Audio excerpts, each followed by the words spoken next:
तो मेरे भाई ये याद रखें, शैतान नजिस है, गंदा है, पलीत है। इसलिए संसार के सच्चे मालिक ने, अल्लाह ईश्वर ने कुरान मजीद में शैतान की बुराई को गंदगी कहा है। हाँ, गंदगी कहा है। अब जो शैतान के बहकावे में ईश्वरी रचना के खिलाफ चले, बजाय सच पे चलने के बुराई पे चले, तो बुराई पे चलने वाला भी गंदगी है। अल्लाह ने कुरान में गंदगी कहा है।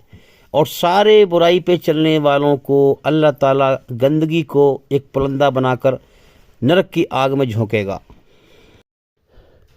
शैतान ने अकल पर ऐसे पर्दे गिर दिए हैं, देखो ना, अकल पर जम के बैठ जाता है, सच से अंधा कर देता है, दिल की गहराइयों में उतरकर दिल की आंख को अंधा कर देता है। क्योंकि उसे अथॉरिटी दी है अल्लाह ने कि इंसान के शरीर में प्रवेश होकर उसे बुराई की तरफ भटकाए, ईश्वरी रचना के खिलाफ चलाए। तो अकल पर ऐसा जम के बैठ जाता है और दिल पर ऐसा जम के बैठ जाता है कि इस कायनात को दिखाता है कि इसका कोई मालिक ही नहीं है, ये ऑटोमेटिक सिस्टम है। शैतान के इस मकर फरेब में, इस रोग में, इस बीमारी में हमारे गैर मुसलमान भाई तो क्या, ज़्यादातर मुसलमान भी इसमें लिप्त हैं। यूँ तो क्योंकि मुसलमानों में पैदा हो गए हैं तो नमाज रस्म के तौर पे पढ़ते हैं, रोज़ा रस्म के तौर पे रखते हैं, मगर अंदर से दिल के अंदर दिल की आंख बंद है। शैतान वहाँ जम के बैठा हुआ है। वो आंख कब खुलेगी? जब इंसान कुरान मजीद को, आसमानी किताब को समझ के पढ़ेगा, अल्लाह का एहसान मानेगा, अल्लाह की दौड़ में तकलीफ उठाएगा, अल्लाह के लिए मेहनत करेगा, कोशिश करेगा, भाग दौड़ करेगा, धक्के खाएगा, मुसीबत उठाएगा। अल्लाह फिर उसके लिए, हाँ, उसके लिए रास्ता खोलेगा। शैतान की फिर हिम्मत नहीं है, शैतान फिर धीरे धीरे भागेगा। जहाँ अल्लाह की पनाह इंसान मांगेगा वहाँ शैतान भागेगा। इसलिए हम कहते हैं कि भाई अल्लाह के लिए कोशिश भी करें, देखो, दुआ करें, प्रार्थना करें, उसी का सहारा मांगें कि तू अपना रास्ता मुझे दिखा। हर चीज़ उसी के सहारे से कायम है, तो उसके लिए दुआ भी करें, उससे प्रार्थना भी करें दिल से।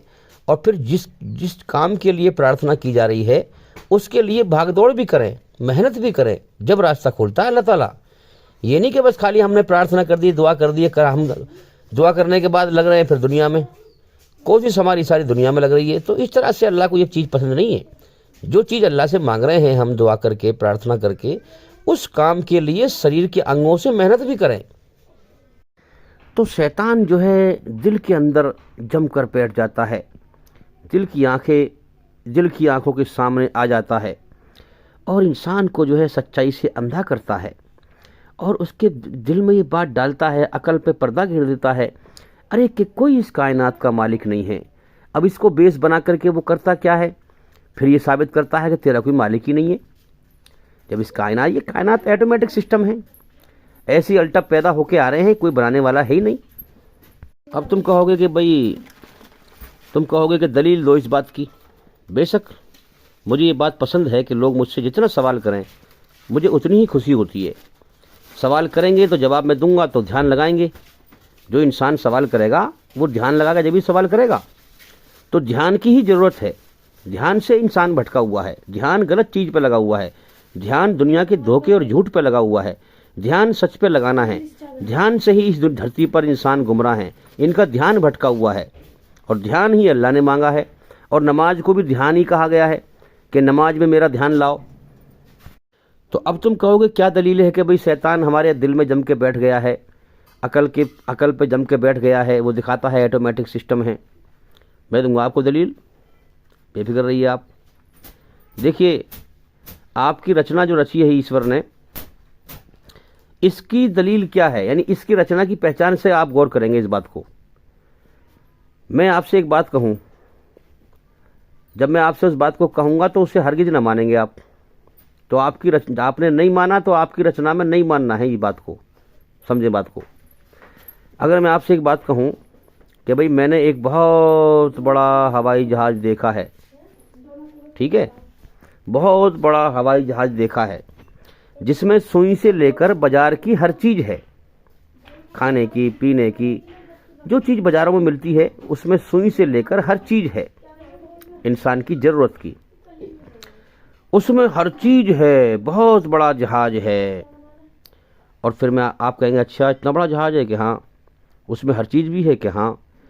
अब मैं आपसे कहूँ कि उसका कोई चलाने वाला ही नहीं है भाई, इतने बड़े जहाज़ का चलाने वाला कोई नहीं है। तो आप अपनी अकल से थोड़ी देर गौर करेंगे, सोचेंगे कि यार ऐसे कैसे हो सकता है, इतना बड़ा जहाज़ है, चलाने वाला कोई नहीं है। फिर आप फ़ौरन कहेंगे नहीं, ऐसा नहीं हो सकता, ऐसा नहीं हो सकता, इतने बड़े जहाज़ का चलाने वाला कोई ना हो, ऐसा हो ही नहीं सकता, मैं नहीं मानता इस बात को। एकदम से आप रिएक्ट कर देंगे इस चीज़ को। क्यों कर रहे हैं? क्योंकि आपकी रचना में ये बात रची है, ईश्वर ने रची है। तो इसी तरीके से हम समझें कि इतनी बड़े जहाज़ को जो है आप कह रहे हैं, जहाज़ को तो आप कह रहे हैं कि ऐसा हो ही नहीं सकता कि चलाने वाला ना हो उसका। तो मेरे भाइयों, इसी प्रकार से तुम्हारी रचना में ये बात रच दी है अल्लाह ने कि मुझे पहचान, अगर तू मेरी तरफ गौर करेगा तो मुझे पहचान लेगा। तो इसी प्रकार से इतनी बड़ी दुनिया चल रही है, इंसान पैदा होके आ रहे हैं, इंसानों की हर ज़रूरत पूरी हो रही है, हर चीज़ इस कायनात में एक हिसाब से चल रही है, जीवन इंसान को दिए जा रहे हैं, जीवन जीने की सारी सुविधा इंसान को दी जा रही है। तो तुम क्या समझते हो? शैतान ख्याल डालता है कि ऑटोमेटिक सिस्टम है? नहीं, पहचानो ये शैतानी ख्याल है। हकीकत में तुम्हारी रचना के अंदर क्या है? जिस तरह से तुमने जहाज की बात को रिजेक्ट कर दिया कि ऐसा नहीं हो सकता कि उसका जहाज का चलाने वाला कोई ना हो, उसका चलाने वाला कोई ना हो, इसी प्रकार से तुम्हारी रचना के अंदर बात यह है कि तुम पहचान लोगे शैतान के मकरू फरेब को। अगर तुम गौर करोगे कि नहीं, इस कायनात का भी बनाने वाला और चलाने वाला है, अब यहां दिल तुम्हारा ठुक जाए। अकल की सूझबूझ से देखो ना, अकल भी जब ही काम करती है जब जिस इंसान के अंदर ईश्वरी रचना जिंदा होती है। जब रचना इंसान की मर जाती है तो फिर अकल इससे इंसान समझ नहीं पाता सही और झूठ को, सच और झूठ को। अब सच को समझने के लिए रचना इंसान के अंदर ठीक होना जरूरी है। रचना के आधार पर तो समझेगा वो सच और झूठ को। अब जिसकी रचना मर चुकी हो उसकी अकल जो है सही से बात को समझ नहीं सकती। भाई, जिस इंसान के अंदर इंसानियत मर चुकी हो, ईश्वरी रचना मर चुकी हो, इंसानियत ही तो ईश्वरी रचना है, वो मर चुकी हो, तो उसकी अकल फिर सच और झूठ को समझ नहीं सकती। तो अकल की सूझबूझ से, इसीलिए तो अल्लाह ने अकल दी है कि अकल की सूझबूझ से मुझे पहचान। इस प्रकार से दलील के हवाले से अल्लाह की तरफ बढ़ें और दलील से बात को समझें। जब समझ में आ जाए तो दिल में वो बात ठुक जाए। इस तरह से हम अल्लाह की तरफ बढ़ें। ये है वफ़िर्रू इलल्लाह, दौड़ो अल्लाह की तरफ। अल्लाह को पहचान करो, उसको पहचान कर ठीक से फिर दिल में बात जम जाए और फिर अल्लाह की तरफ बढ़ते रहो। दलील से सच और झूठ की तहकीक करते रहो। तो याद रखें, ईश्वर के सच्चे धर्म, जीवन की हकीकत वाले मकसद को समझने के लिए इंसान के अंदर रचना और अकल दोनों का साथ होना जरूरी है। अगर रचना इंसान ने मार दी है तो अकल से ठीक तरह समझ नहीं सकता। मारने का मतलब मैं ये कहना चाह रहा हूँ कि जिस इंसान ने अच्छी नीति छोड़कर बुरी नीति अपना रखी हो और उसका बदलने का इरादा ही ना हो, तो वो क्या समझेगा फिर अच्छी बात को? वो अच्छी बात को मानेगा ही नहीं। अब जब ये तय हो गया कि इसका बनाने वाला है, कायनात का चलाने वाला है, तो मेरे भाइयों जरा अकल से इस बात पे भी गौर करो कि ये कायनात बिना मकसद के चल रही है। इसका चलने का कोई मकसद नहीं है। कोई चीज बिना मतलब कोई बनाता है? ये भी तुम्हारी रचना के अंदर बात है, गौर करें कि तुम बिना मतलब के एक कदम नहीं रखते। इससे भी रब को पहचानो, अल्लाह को पहचानो कि उसने बिना मतलब के ये कायनात नहीं बनाई है, बिना मतलब के तुम्हारे अंदर अपनी रचना को नहीं रचा है, बिना मतलब के तुम्हारे अंदर जिंदगी जीने के ये दो रास्ते नहीं दिए हैं। हाँ, इसमें मकसद है, वो बेनियाज है, उस जैसा कोई नहीं है, उसके बराबर कोई नहीं है, उससे बड़ा कोई नहीं है। पहले फरिश्ते थे, उसने फरिश्तों को पैदा किया क्यों? कि मेरी इबादत करो। हाँ, मेरी इबादत करो, मैंने तुम्हारा मालिक हूँ, मैंने तुम्हें पैदा किया है, मैं तुम्हारा क्रिएटर हूँ, मैंने तुम्हें बनाया है, मेरी इबादत करो। मैं किसी के सामने कमज़ोर नहीं, मुझसे बड़ा कोई नहीं, मुझसे ताकतवर कोई नहीं, सब कुछ मेरा है। फरिश्ते पैदा किए, फिर जिन्नात पैदा किए अपनी इबादत करने के लिए, और फिर हम इंसानों को पैदा किया। क्यों पैदा किया? कि जो इंसान दुनिया में जाकर मेरी बनाई हुई रचना के आधार पर सत्य का रास्ता मेरा है, इस पर चलते हुए और मुझे पालेगा, हाँ, वो मेरे इनाम जन्नत का हकदार बन जाएगा। ये दुनिया पहला पार्ट, ये दुनिया जो है एक पार्ट है, इसका दूसरा पार्ट मौत के बाद पूरा होगा। ये इम्तिहान का जहान है, यहाँ किसी का ठीक तौर से हिसाब नहीं हो पा रहा है। कितने लोग हैं बेचारे जो अदालतों को चक्कर काट काट के मर गए, उनका सही इंसाफ ना हुआ, और जालिम जुर्म कर करके हराम के माल कमा कमा के मजे करके मर गए, दुनिया में उन्हें सजा ना मिली। तो एक दूसरा पार्ट इसका ये है कि वहाँ पर बदले का जहान है, मौत के बाद इंसानों को बदला मिलेगा, और फिर बदला मिलने के बाद बदले मिलने के लिए जगह भी तो होनी चाहिए। पहले तो इंसाफ होगा, इंसाफ के लिए अलग जगह होनी चाहिए। जैसे हम दुनिया में भी देख लें, भी अदालत की जगह एक अलग होती है कि नहीं, जेल की जगह एक अलग होती है। तो इसी तरह से यहाँ दुनिया में लोगों ने उल्टे सीधे कानून बना लिए हैं ईश्वरीय रचना के आधार पर, लेकिन सही कानून अल्लाह का है कि मौत के बाद बदले का जहान है, तो वहाँ इंसाफ होगा। फिर उसके बाद में बदला जहाँ दिया जाएगा, बदले की जगह बनाई है अल्लाह ने, बदले की जगह, अच्छे बदले की जगह बनाई है जन्नत स्वर्ग, और बुरे बदले की जगह बनाई है नरक जेल। तो भाई जहाज तो इस कायनात से बहुत छोटा है, इस धरती से, इस दुनिया से बहुत छोटा है। जब इस इतने छोटे जहाज को तुम्हारी अकल अंदर से रचना कबूल नहीं कर रही कि ऐसा नहीं हो सकता कि उसका ड्राइवर ना हो, उसका चलाने वाला ना हो, हैं इतने छोटे जहाज के लिए, तो इतनी बड़ी दुनिया को जो तुम्हारे अंदर जो अकल पे शैतान जम के बैठा है, और तुम्हें ये उसने बात दिमाग में डाल दी कि इस कायनात का कोई मालिक ही नहीं है, ऑटोमेटिक सिस्टम है। ये कितनी बड़ी अजीब बात है। इतने छोटे जहाज को तो कह रहे हो कि ऐसा हो नहीं सकता कि उसका चलाने वाला ना हो। इतनी बड़ी दुनिया को तुम्हारा दिल नहीं मान रहा कि इसका कोई मालिक है, तो इसका मतलब ये हुआ शैतान तुम्हारे दिल की आंख के सामने जम के बैठा है, तुम्हारी अकल को उसने पकड़ रखा है, और इसीलिए पकड़ रखा है कि तुम दिल से अपने मालिक की खोज नहीं करते। जो दिल से खोज नहीं करेगा, शैतान उसको पकड़ लेगा। क्या तुम्हारी आंख नहीं खुलती कि इंसानों को जीवन दिए जा रहे हैं, फिर जीवन जीने के बड़े हिसाब से साधन दिए जा रहे हैं, कि चलाने वाला है इसका कोई, साधन दे रहा है जीने के लिए, रोजी पैदा कर रहा है, हैं? अब यहाँ तुम मुझसे ये सवाल कर सकते हो कि जब मालिक है तो फिर दिखाई क्यों नहीं देता? अरे मेरे भाई, मैंने कितनी बार ये बात बताई है कि वो ईमानदार और बेईमान को छांट रहा है, वो टेस्ट ले रहा है। छांटने के लिए, टेस्ट लेने के लिए उत्तर नहीं दिखाए जाते, प्रश्न दिए जाता है। पेपर के हॉल में पेपर लेने के समय में रिजल्टमेंट नहीं दिखाया जाता, रिजल्टमेंट बाद में दिखाया जाता है। इसलिए संसार के सच्चे मालिक अल्लाह ईश्वर को ये पसंद है कि बिन देखे उसके बंदे उससे डरें, उसकी बनाई हुई रचना पे चलें, और अच्छाई पर चलकर, हाँ अच्छाई में मैंने सुकून रखा है, अच्छाई मेरी है, अच्छाई पर चलकर अमन शांति हासिल करें, मुझे हासिल करें, मुझे पालें, मुझे राजी कर लें। फिर उनके लिए इनाम तैयार है, जन्नत का इनाम। जो मेरे सामने झुक जाएगा वो कामयाब हो जाएगा, जो बेखौफ होकर घमंड दिखाएगा वो नरक की आग में, भड़कती हुई आग में डाला जाएगा। जो मेरे सच्चे पैगाम जब उसके पास आएगा, उसको ठुकराएगा, तो वो नरक की आग में सजा पाएगा। अब तुम मुझसे ये भी सवाल कर सकते हो कि भाई इंसान तो मर के मिट्टी में मिल जाता है, दोबारा जिंदा कैसे होगा? अरे मेरे भाई, इंसान की आत्मा नहीं मिलती मिट्टी में, शरीर मिलता है मिट्टी में। पहले तो ये बात समझे हम। ये जो इंसान के शरीर का ढांचा है, ये शरीर मिट्टी से बना है, इसमें असली खेल आत्मा का है, रूह का है। अब देखो ना, मेरी आवाज़ तुम्हारे कान सुन रहे हैं, ये है मेरी रूह, और जो दिख रहा है ये शरीर है। तो जिस प्रकार से इसमें असली खेल किसका है? आत्मा का।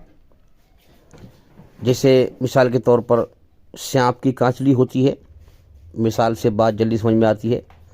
सांप की कांचली होती है, सांप उसमें से निकल जाता है। तो मैं आपको कांचली दिखाऊं, भाई देखो सांप ऐसा होता है, ऐसा होता है, देखो कांचली देख लो उसकी सांप की। तो तुम कहोगे यार असली सांप कहाँ है, इसको क्यों दिखा रहे हो, इससे असली सांप देखने में मजा आएगा, ये तो कांचली, ये तो बेजान है कि नहीं? तो इसी प्रकार से असली सांप मौत पर इंसान की आत्मा, असली जो चीज़ है जिसका सारा खेल है शरीर में, रूह आत्मा, इसको अल्लाह ताला निकाल लेता है। और ये शरीर जो है मिट्टी से बना है, ये मिट्टी में इस धरती में मिल जाता है। इन्ना लिल्लाहि व इन्ना इलैहि राजिऊन, हमारी आत्मा अल्लाह की तरफ से आई है और अल्लाह ही की तरफ लौट जाती है। तो पहली बात तो ये हो गई कि इंसान की रूह नहीं मरती, समझे? रूह शरीर से निकलती है। इंतकाल का मतलब क्या है? इस्लाम धर्म में इंतकाल कहते हैं, इंतकाल का मतलब है इस दुनिया से दूसरी दुनिया में जाना, इस दुनिया से दूसरी दुनिया में इंतकाल करना। जैसे कि मिसाल के तौर पर अगर हमें जैसे रेल की पटरी है और वहाँ पे फाटक है रेल का, अब हमें उस पार जाना है, फाटक से लाइन की पटरी से, रेल की पटरी से हमें उस पार जाना है। तो उस पार जाने के लिए हमें रेल की पटरी पे से, फाटक पे से हमें पहले गुजरना पड़ेगा, जब हम उस पार पहुँचेंगे। इसी प्रकार से दूसरे जहान में जाने के लिए हमें मौत के मंजर से पहले गुजरना पड़ेगा, फिर दूसरे जहान में पहुँचेंगे। अब तुम कहो, सवाल करने लगोगे भाई मौत के बाद की ज़िंदगी को दिखाओ, फिर वही पागलपने की बात। अरे मेरे भाई, यहाँ इम्तिहान चल रहा है। इम्तिहान पेपर के समय में रिजल्टमेंट नहीं दिखाया जाता, हाँ वहाँ पर पेपर ही होते हैं। तो यहाँ ईश्वर ने, अल्लाह ने दोनों रास्ते हमारे सामने कर दिए हैं। एक रास्ता अपने एहसान मानने का है, अच्छाई का, कौन मेरा एहसान मानता है, कौन मुझे राज़ी करता है। दूसरा रास्ता है नाशुक्री का, कौन मेरी नाशुक्री करता है, घमंड दिखाता है। समझे, झुकना और घमंड करना, ये दो रास्ते हैं। जो झुकेगा अल्लाह के सामने, जो अल्लाह को राज़ी कर लेगा, पालेगा, एहसान मानेगा, उसके लिए इनाम तैयार है उस ज़िंदगी में। और जो अकड़ेगा, नाशुक्री करेगा और घमंड दिखाएगा, हक पैगाम को झुटलाएगा, अल्लाह की नाशुक्री करेगा, वो नरक में से जा पाएगा उस जहान में। तो मौत जब आएगी तो तुम्हारी आँख इस दुनिया से मिचेंगी और वहाँ खुल जाएंगी। अब तुम कहो भाई मिट्टी में तो मिल जाती हैं आँखें, वहाँ कैसे खुलेंगी? अरे मेरे भाई, अल्लाह अला कुल्ली शैइन कदीर, हर चीज़ पर उसका कब्जा, ताकत और कंट्रोल है, वो कुछ भी कर सकता है। याद रखें, उसी की बादशाहत यहाँ छाई हुई है। यहाँ पर हमारा चाह पूरा नहीं होता। देखो ना, हम तो चाहते हैं कि हम जिंदा रहें, हमेशा मरे ना। हमारे ना चाहने के बावजूद उसकी चाहत पूरी होती है, वो मौत दे उठा लेता है हमें। इसी प्रकार से उसकी कुदरत को इस दुनिया में पहचाने हम। तो ये जितने भी इंसान मर मर के जा रहे हैं, इनकी रूहें, इनकी आत्माएं एक दुनिया है, बहुत बड़ी दुनिया, हाँ वहाँ पर जा रही हैं, जिसका नाम कुरान बताता है आलम बरज़ख। आलम का मतलब दुनिया, मुर्दों की दुनिया। तो हम समझें कि अब सवाल ये हो गया कि भाई जो है क़यामत के दिन क़यामत क्यों आएगी? तो याद रखें, ये जो हमारा शरीर है, अल्लाह ताला इस हमारी आत्माओं को इसी शरीर के खोल को पहना देगा क़यामत के दिन। इसीलिए आप देखें कि हर इंसान के फिंगरप्रिंट्स अलग अलग हैं। हर इंसान की आवाज़ में फ़र्क है, नाक नक्श में फ़र्क है, अंगूठे के निशान में फ़र्क है, क्योंकि सब अल्लाह के अलग अलग बंदे हैं। ये हर जान अलग है। जो जान जैसे कर्म करेगी, अल्लाह के यहाँ वैसा ही बदला पाएगी। ये दलील है इस बात की, जब सबके फिंगरप्रिंट्स अलग अलग हैं, हर इंसान की बनावट में, हर चीज़ में, आवाज़ में, आँख नाक नक्श में फ़र्क है, तो अल्लाह ताला ने सबको अलग अलग बनाया है और सबका अलग अलग ही बदला देगा सबका। याद रखें। अब हम सोचें कि क़यामत क्यों आएगी भाई? अल्लाह तो इस चीज़ पे भी ताकत रखता है कि मरते ही हिसाब किताब कर दे। बिल्कुल बेशक सही बात है, और करता है, वो करता है। जैसे कर्म करके इंसान मरा है, वैसे ही बर्तावा उसके साथ शुरू हो जाता है। तो इंसाफ हो गया कि नहीं हो गया? बताओ ना। अब फिर क़यामत क्यों आएगी, सबको इकट्ठा क्यों करेगा? ये बताया था मैंने पहले भी आपको कि जो है जंजीर की जैसे कड़ियाँ होती हैं ना, जुड़ी हुई आपस में, इसी प्रकार से मनु की औलाद हैं सारे इंसान। आदम अलैहिस्सलाम की औलाद, मनु से मनुष्य बने हैं, आदम से आदमी बने हैं सारे। और एक माँ बाप से ही जो है, एक मर्द औरत से ही जो है अल्लाह ताला ने इतने सारे फैला दिए। सबूत क्या है? तुम देखो ना अपने ऊपर, तुम दो पति पत्नी हो, तुमसे तुम्हारी औलाद पैदा हुई, कितने फैल गए, अब उनकी औलाद पैदा होगी। इसी प्रकार से सबसे पहले धरती पर एक मर्द और एक औरत थी, बाबा आदम और अम्मा हुआ, मनु की औलाद। उन्हीं से जो है उनकी औलाद हुई, फिर उनकी औलाद हुई। आज धरती पर कितने सारे जो है इंसान फैले हुए हैं। कुरान सच बोलता है, सच कहता है, ए इंसानी अकल, सच को समझ, धोखे के धर्म से बाहर निकल, धोखे के गुमान से बाहर निकल, झूठे मनगढ़ंत ज्ञान को मान करके जज्बात की पैरवी मत करे, अकल की पैरवी कर। अकल से सच और झूठ को पहचान। मौत आ रही है आगे से, तेरा अपना नुकसान है, तू खुद बर्बाद होगा, किसी का कुछ ना बिगड़ेगा। मोहताज लाचार बनाकर जहन्नुम में फेंक दिया जाएगा, हाँ बचाने वाला कोई ना होगा। तो जब से दुनिया बनी है और क़यामत तक कितने इंसान अब तक आ चुके, अब कितने हैं और कभी क़यामत तक आएंगे, आएंगे मरेंगे, आएंगे मरेंगे। तो ये सारे इंसानों को अल्लाह ताला इकट्ठा करेगा, इसलिए कि जुर्म की कड़ियाँ सब में जुड़ी हुई हैं। किसी का भी इंसाफ करने के लिए जालिम भी होना चाहिए वहाँ पर, और मजलूम भी होना चाहिए। जिस पे जुर्म किया गया है वो भी हो, जिसने जुल्म करा है वो भी हो। जब भी तो इंसाफ करने में, फैसला करने में मजा आएगा, है कि नहीं भाई। जिस पे जुल्म किया गया है अगर उसमें दोनों में से एक आदमी हो और फैसला करे तो फिर किस बात का बेकार है फैसला। फिर जिस पे जुल्म किया गया वही ना हो, जालिम का न्यू फैसला कर दी जाए तो जिस पे जुल्म किया गया वो कहेगा मैं को राजी थोड़ी हूं इस बात पे, मुझे बुलाते ना पहले, मैं बताता आपको कैसे जुल्म किए ने मेरे ऊपर। तो इसी तरह से कुरान में आता है कि अल्लाह ताला ऐसा फैसला करेगा, ऐसा फैसला करेगा। अगर दुनिया के अंदर एक बेसींग वाली बकरी ने सींग वाली बकरी को बिला वजह मारा है, देखो बात पे गौर करो, बात पे ध्यान लगाओ। जीवन जा रहा है मौत की तरफ, धोखे से बाहर निकलो और सच्चे ज्ञान को ध्यान से सुनो, जीवन को कामयाब बनाओ। अगर दुनिया में एक सींग वाली बकरी ने बेसींग वाली बकरी को मारा है बिला वजह, तो अल्लाह ताला ऐसा इंसाफ करेगा कि बेसींग वाली बकरी को वहां पर कयामत के मैदान में सींग देकर और उससे बदला दिलवाएगा। अब आप जरा सोचिए ध्यान लगा करके, जब जानवरों का इंसाफ इतना बारीकी से होगा तो भाई इंसानों का फिर कैसा होगा, है? हाँ, तो अब जो मरने के बाद जैसे कर्म वैसी बर्तावा शुरू। अल्लाह को पता है पहले ही कि किसने कौन कैसे कर्म करके मरा, इसके साथ में क्या करना चाहिए। तो वहां पर जो है अच्छे इंसान के साथ में अच्छा बर्तावा शुरू हो गया, उसको अच्छी जगह मिल जाएगी।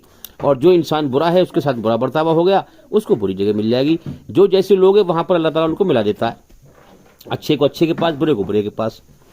अब क़यामत के मैदान में सबको इकट्ठा करके, इकट्ठा इसीलिए किया जाएगा ताकि अल्लाह ताला ये साबित करे कि मैं जालिम नहीं हूं, तुमने जैसे कर्म किए आओ सब इकट्ठा करके तुम्हें आज बदला दूंगा मैं, समझे। और फिर जो है अपना, फिर जो जैसी जगह पे था, अच्छी जगह पे या बुरी जगह पे, फिर उसको वही बुला करके फिर वापस कर दी जाएगा। और फिर मौत को भी मार दिया जाएगा। अब मौत मार दी गई, जो जहन्नुम में चला गया, हाँ, जिसने शिर्क किया, अल्लाह के साथ शरीक की, वो कभी नहीं निकाले जाएंगे जहन्नुम से। कुफ्र करने वाले, शिर्क करने वाले, अपने बनाने वाले सच्चे मालिक का इनकार करने वाले, अपनी मनमानी करने वाले, रब को राजी न करने वाले हमेशा के लिए नरक की आग में डाल दी जाएंगे, कभी नहीं निकाले जाएंगे। अब मौत मर गई, अब तुम दुनिया जहन्नुम में हमेशा रहोगे। जन्नत वालों को हमेशा के लिए जन्नत में छोड़ दिया जाएगा, अब जाओ मौत मर गई, तुम जन्नत में हमेशा रहोगे। तो हदीस में आता है कि अल्लाह ताला क़यामत के दिन जितने भी इंसान मर मर के मिट्टी मिल चुके हैं, देखो कितनों की राख को गंगा में बहा दिया गया, कितनों को जानवर खा गए, फिर जानवर भी मिट्टी बन गए, है ना। अल्लाह ताला किसी को बाकी नहीं छोड़ेगा, सब अल्लाह की गिनती में है। उसने गिनती करके सारे बनाए, आदम अलैहिस्सलाम की औलाद से सबको जिंदा कर देगा। और इसी मिट्टी में जो जर्रे मिले हुए हैं ना, इससे जिंदा कर देगा, इसी शरीर के अंगों के साथ। इसलिए कुरान में कहा गया है कि अपने पोर पोर चेक कर लो, इसी शरीर के अंगों के साथ हम तुम्हें जिंदा करेंगे। हाँ, तो अब सवाल ये है मेरे भाइयों, वो उसकी कुदरत है, हर चीज पे ताकत रखता है, वो कुछ भी कर सकता है। अब तुम्हारी अकल को समझाने के लिए एक मिसाल देता हूं मैं कि देखो, कोई भी मकान जब नया बनाओगे तुम, तो उसकी नाप तोल करनी पड़ेगी, नीम जो है अलग अलग कमरे की भरनी पड़ेगी, किचन कहाँ बनानी है, लॉबी कहाँ बनानी है, और जो है फला कमरा कहाँ बनाना है, गैलरी कहाँ बनानी है। ये सब चीज़ें जो है आप पहले नक्शा बनाओगे सोच समझ के, उसमें मेहनत करोगे, दुनिया भर की मेहनत, फिर उसे बनाओगे पहली बार, तो उसमें कितनी मेहनत लगेगी, कितना दिमाग लगाया आपने, मकान बना दिया आपने। तो जब आपने पहली बार बना दिया तो दोबारा रिपेयरिंग करना कौन सा कठिन काम है उसमें भाई? बनाना कठिन है या रिपेयरिंग करना कठिन है? बनाने में सबसे ज़्यादा मेहनत बनाने में लगती है। आपने एक बार बना दिया वो, अब उसमें आगे चल के साल 2 साल में, 10 साल में, 20 साल में टूट फूट होती है, तो उसको रिपेयरिंग करना कौन सा मुश्किल काम है भाई? रिपेयरिंग तो आसान है। इसी प्रकार से जिस अल्लाह ने हमें पहली बार बना दिया, दोबारा जिंदा करना उसके लिए कौन सा मुश्किल है? पहली बार में हमारी रूह को भी पैदा किया उसने, आत्मा को, हैं, शरीर को मिट्टी मिला दिया, तो आत्मा को दोबारा थोड़ी पैदा करेगा वो? आत्मा तो जो पैदा कर दी वही रहेगी, बस शरीर की रिपेयरिंग करनी है आत्मा के ऊपर, शरीर का खोल चलाना है बस खाली। तो अपनी अकल को समझाओ, जब उसने पहली बार में हमें पैदा कर दिया तो हमारी रिपेयरिंग दोबारा करना कौन सा मुश्किल है उसके लिए भाई? क़यामत के दिन सबको यूँ जिंदा कर देगा वो। अब एक बात और मैं यहाँ पर आपको समझा दूँ, मुझे याद आई कि अल्लाह ईश्वर की जो हमारे अंदर रचना है, ये रची हुई, इस रचना के आधार पर अल्लाह ने अपनी आसमानी किताब, आखिरी किताब बहुत पहले आ चुके हैं, ये आखिरी किताब है, बहुत पैगंबर आ चुके हैं, ये आखिरी पैगंबर है मोहम्मद सल्लल्लाहु अलैहि वसल्लम। अब यही किताब बुराई से शुद्ध है, पवित्र है। पहली किताबों में लोगों ने मिलावट कर दी है, तो अब यही अल्लाह की सच्चा रास्ता दिखाने का जरिया है यही किताब। जो इंसान चाहे, पूरी दुनिया के लिए है ये किताब। जो इंसान चाहे अपने मालिक को राजी करना उसकी बनाई हुई रचना के आधार पर, तो इस किताब में ही उसके लिए जरिया है और कहीं नहीं है, याद रखें। अब जो रचना रची है उसने हमारी, इस रचना के आधार पर संसार के सच्चे मालिक ने कुरान मजीद में कहा है कि मेरी रचना के आधार पर मेरा जो रास्ता है मेरी तरफ आने का, बिल्कुल सीधा रास्ता है, सीधा, इसमें कोई टेढ़ नहीं है। इसलिए हम कहते हैं कि सीधी राह अल्लाह की है और टेढ़ी राह शैतान की है। तो अल्लाह ने कहा है कि मेरा सीधा रास्ता है, सच पे चला आ, बुराई से बचता हुआ सच पे चलता हुआ, झूठ से बचता हुआ सच पे चलता हुआ, मेरी खोज करता हुआ आ जा मेरी तरफ। तो ये बड़ा सीधा और बड़ा आसान रास्ता है। अब चूंकि दुनिया में शैतान ने बुराई का प्रोपगंडा इतना फैला रखा है, इतना फैला रखा है, इतना फैला रखा है, इतना फैला रखा है कि इंसान को समझना मुश्किल पड़ जाता है।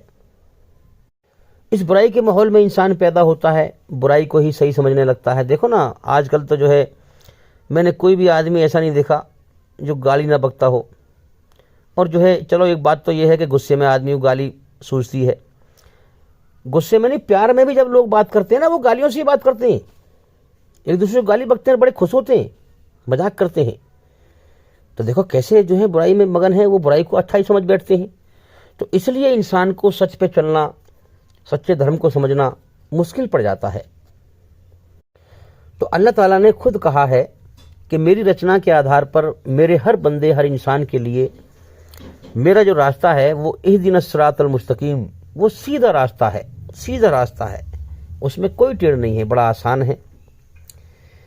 तो मेरे भाइयों, अब हम समझें बात को। एक बात कही गई है कि नरक के ऊपर, जहन्नुम के ऊपर एक पुल डाला जाएगा, जिसको कहा जाता है कि वो बाल से ज्यादा बारीक, तलवार की धार से ज्यादा तेज होगा। जरा इसको समझे हम बारीकी से, इस बात को। वो जो पुल है, इस दुनिया में जो अल्लाह का सीधा रास्ता है, रचना के आधार पर सच पे चलने का, सत्य के द्वारा अल्लाह को पाने का, समझे, और झूठ का रास्ता शैतान की राह पे जाने का, तो जो इस रास्ते को इस दुनिया में ही समझ लेगा, बात समझे, जो पवित्रता, सच्चाई की पवित्रता अपनाएगा, ईमानदारी अपनाएगा, बुराई की और झूठ की गंदगी से बचेगा और दुनिया में सत्य पर चलकर पवित्रता अपनाएगा और सत्य पर चलकर अल्लाह को पालेगा, अल्लाह को राजी कर लेगा और दिल में ईमान हासिल कर लेगा, अल्लाह की मोहब्बत हासिल कर लेगा। तो ये जो रास्ता है ना, सीधा रास्ता रचना के आधार पर, यही रास्ता कयामत के दिन जहन्नुम के ऊपर, नरक के ऊपर एक पुल बना दिया जाएगा। यही रास्ता इस दुनिया के अंदर जो हमें दिया है अल्लाह ने, सिराते मुस्तकीम, सीधा रास्ता, मेरी बनाई हुई रचना के आधार पर झूठ से बचते हुए, सच पे चलते हुए, यही रास्ता कयामत के दिन पुल बना दिया जाएगा जहन्नुम के ऊपर, नरक के ऊपर। और अब जिसने इस दुनिया में इस रास्ते को पहचान लिया और अपने मालिक को राजी कर लिया, मालिक के चमत्कार को पा लिया, ईमान हासिल कर लिया, ईमानदार बनकर, सच्चाई की पवित्रता अपनाकर, झूठ और बुराई की गंदगी से बचकर अपनी आत्मा को बुराई की गंदगी से पवित्र कर लिया, जिसने अपना ईमान बना लिया। देखो ना, ईमान की शर्तें हैं भी बनाने की। अब ये मैंने जुमला बोल दिया, ईमान बना लिया। कुरान कहता है मरने के बाद ईमान वाले ही कामयाब होंगे, यानी ईमानदार, सच्चे लोग। अब ईमान कैसे बनेगा, इस पर हमारी बहुत सारी वीडियो हैं कि ईमान किस तरह से बनाएं, किस तरह से अल्लाह को राजी करें, ईमान वाला कौन होता है, किसकी कामयाबी के बारे में कहा है। ये सारी बातें, इस बारे में बहुत सारी वीडियो हैं। ज्ञान कोई दवाई की पुड़िया नहीं है, हम आपको बता दें आपको आ जाएगा। ज्ञान तो भाई धीरे धीरे सीखना पड़ेगा। जिस मालिक ने जीवन दिया है उसका एहसान माने, उसकी कदर करें, उसकी मर्जी को जाने। हमारे चैनल के अंदर जाकर के एक एक करके सभी वीडियो देखें और सुने, ताकि आप जल्दी से जल्दी ईमान वाले बन सकें, ईमानदार बन सकें और मौत के बाद कामयाब हो सकें। तो जो यहाँ ईमानदार बन गया इस रास्ते पर चलकर, वो वहां उस पुल पे से आसानी से गुजर जाएगा। और जिसने इस दुनिया में टेढ़ अपनाई, देखो ना, एक बात मैं आपको और बता दूं स्पष्ट रूप से कि संसार के सच्चे मालिक की तरफ से आप निगाह उठा के देखें, इस कायनात में दो ही माहौल हैं, अच्छाई और बुराई, सच और झूठ। दो ही इंसान की रचना है, सच और झूठ, अच्छाई बुराई। ये अल्लाह ने, ईश्वर ने हाई लेवल से हर इंसान को दिखा रखा है। कैसे दिखा रखा है भाई? मान लो दो रास्ते जा रहे हैं, जंगल में दो रास्ते जा रहे हैं, ठीक है। अब वो जा रहे हैं झाड़ियों में से निकलते हुए, तो उसको तो आप कह सकते हैं भी पता ना ये रास्ते कौन कहाँ कहाँ जा रहे होंगे। यहाँ से तो हमें दिखाई दे रहे रास्ते जा रहे हैं, आगे तो जा रहे हैं झाड़ियों में, घास फूस में, पता नहीं कहाँ कहाँ जा रहे होंगे, है कि नहीं। और एक आपके सामने दो पहाड़ हैं, बड़े बड़े दो पहाड़ जो आपको दूर से ही दिखाई दे रहे हैं, तो उसमें तो आप भटकोगे नहीं, आपको साफ साफ दिखाई दे रहे हैं कि भाई एक काला पहाड़ ये है और सफेद पहाड़ वो है, सामने दूर से दिखाई दे रहे हैं, तो उसमें भटकने का मतलब ही नहीं है कोई।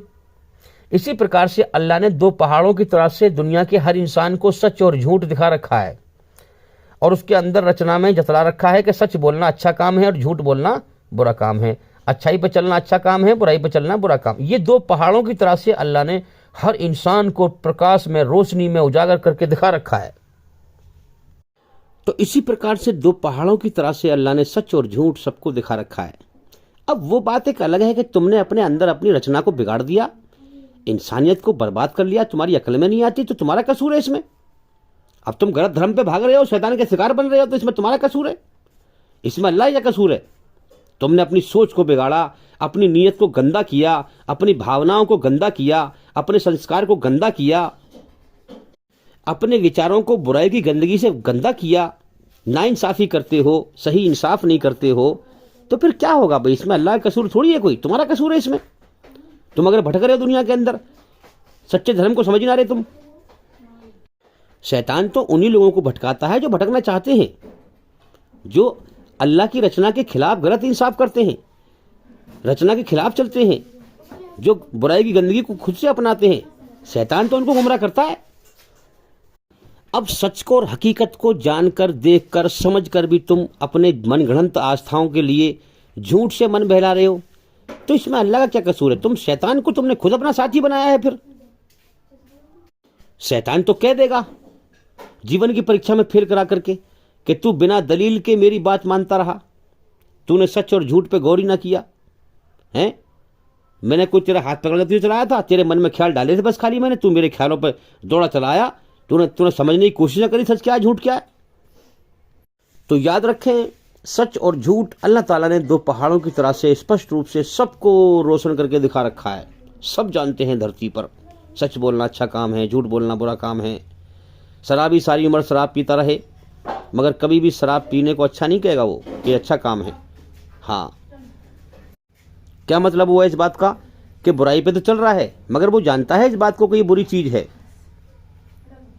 झूठ बोलने वाला सारी उम्र झूठ बोले और मजाक ना करे, वो उससे सीरियसली पूछें आप कि भाई क्या झूठ बोलना अच्छा काम है बुरा काम है, वो भी कह देगा बुरा काम है। तो क्या मतलब हुआ? जानता वो भी है कि झूठ बोलना बुरा काम है। तो इसी प्रकार से हम समझे बात को कि आखिरी पैगंबर मोहम्मद सल्लल्लाहु अलैहि वसल्लम को अल्लाह ने भेजा अपनी बनाई हुई रचना के आधार पर, अपना धर्म, अपना कानून देकर कि सच पे चलो, झूठ से बचो। और फिर कुरान में कहा कि जिस प्रकार से हमारा एक सूरज सारे जहान को रोशन करने के लिए काफ़ी है, इसी प्रकार से मोहम्मद सल्लल्लाहु अलैहि वसल्लम का एक सूरज हमारे सच्चे धर्म के प्रकाश को पूरी दुनिया में फैलाने के लिए काफ़ी है। क्या तुम्हें इसमें अल्लाह का चमत्कार नहीं दिखाई दे रहा? अरे मैं कोई नई चीज़ फैलाऊं, बात समझना, और वो भी अगर मैं कोई सच्ची बात करूं और अपनी तरफ से कोई सच्ची बात करूं तो वो मेरे माहौल में ही गुम होकर रह जाती है। समझ में आ रही है? एक बार को बुराई तो भी फैल जाती है, लेकिन सच जो है ना, वो जो है क्या होता है कि वो वहीं गुम होकर रह जाती है।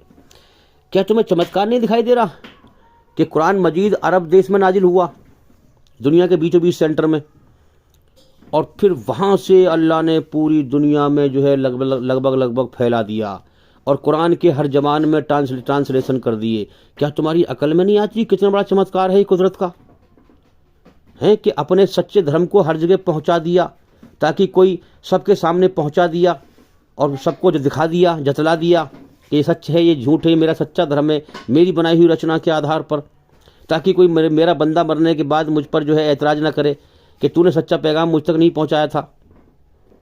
ईमानदारी से बताओ, तुम जहाँ पर भी जहाँ भी हो, मेरी आवाज़ सुन रहे हो, क्या तुम्हारे आसपास कहीं दूर दराज आसपास मुसलमान नहीं है? क्या मस्जिद में अजान की आवाज़ नहीं आती आपको? तो आपके करीब तक इस्लाम को पहुँचा दिया उस मालिक ने। अब टेस्ट तुम्हारा है कि तुम सही मालिक की पहचान करते हो कि नहीं, या शैतान के बहकाए में चलते रहते हो, या शैतान के प्रोपगंडे में ही लगे रहते हो। हाँ, अब टेस्ट तुम्हारा है मेरे भाइयों। ज़िंदगी का समय दिया है, बीत रहा है, समय पूरा करके जाना है। फिर अगर नाशुक्रे बन के मरे तो नरक की आग में तबाह होना है फिर। हाँ, मस्जिद में कोई मूर्ति नहीं होती, निराकार ईश्वर के सामने झुका जाता है, उसकी भक्ति की जाती है। पहचानो सच्चे मालिक को, पहचानो, शैतान के प्रोपगंडे से बचो, ये उसकी पैदा की हुई चीज़ों की पूजा मत करो। और याद रखना, अजान की आवाज़ हमारे कितने हिंदू भाई सुनते हैं, सबका मालिक वही है जिसके सामने नमाज पढ़ी जाती है। कितने हिंदू भाई सुनते हैं, कितने गैर मुस्लिम भाई सुनते हैं। अजान एक बुलावा है सबके लिए कि आ जाओ, अल्लाह अकबर, मैं सबसे बड़ा हूँ, अल्लाह मैं सबसे बड़ा हूँ, आ जाओ, मेरी बनाई हुई रचना के आधार पर ईमानदार बन जाओ, मेरी गवाही दो, मुझे मान लो, मेरी ही बात साथ इस दुनिया में छाई हुई है हर चीज़ के ऊपर। हाँ, मैं एक हूँ, मेरा एक कानून चलता है इस कायनात में। आ जाओ, मेरी ही धरती है ये, ज़मीन और आसमान में जो कुछ है सब मेरा है।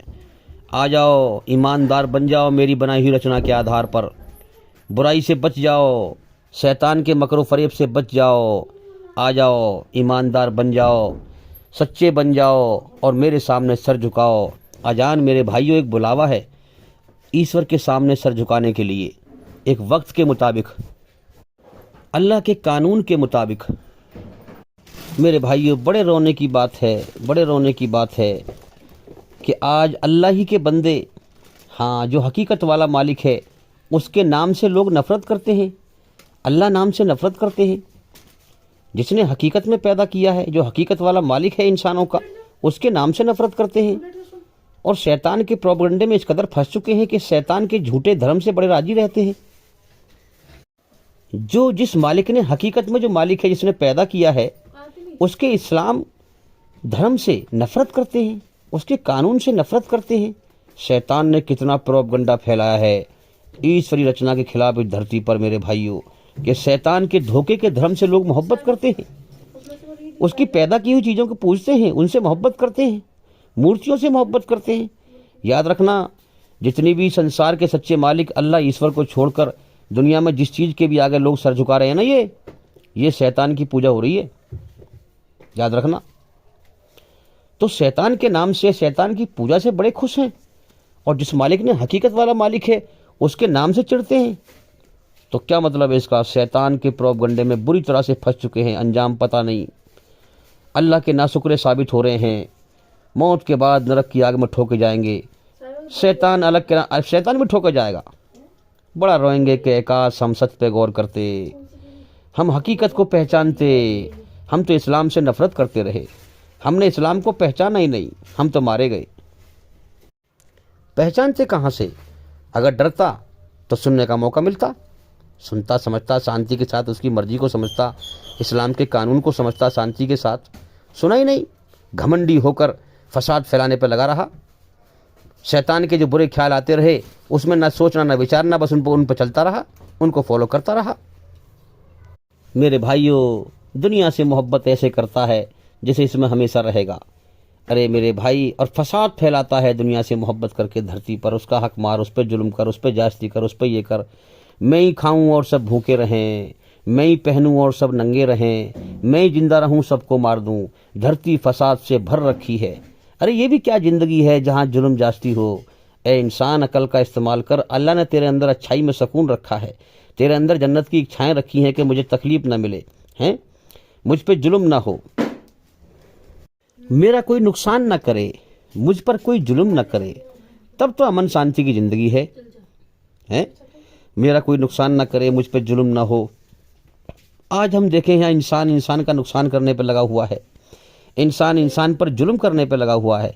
एक बात याद रखना, आज के दौर में सबसे ज़्यादा इंसान को तकलीफ़ देने वाली चीज़ इंसान ही है मेरे भाइयों, इंसान ही है।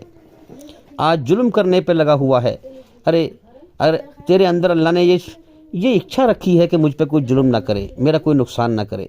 अरे इस दुनिया में देख तू क्या जालसाजी फैली हुई है। यहाँ कोई दुनिया रहने की जगह है? ये जन्नत है रहने की जगह। न तेरा कोई नुकसान कर सकेगा, न वहाँ तुझ पे कोई जुल्म कर सकेगा।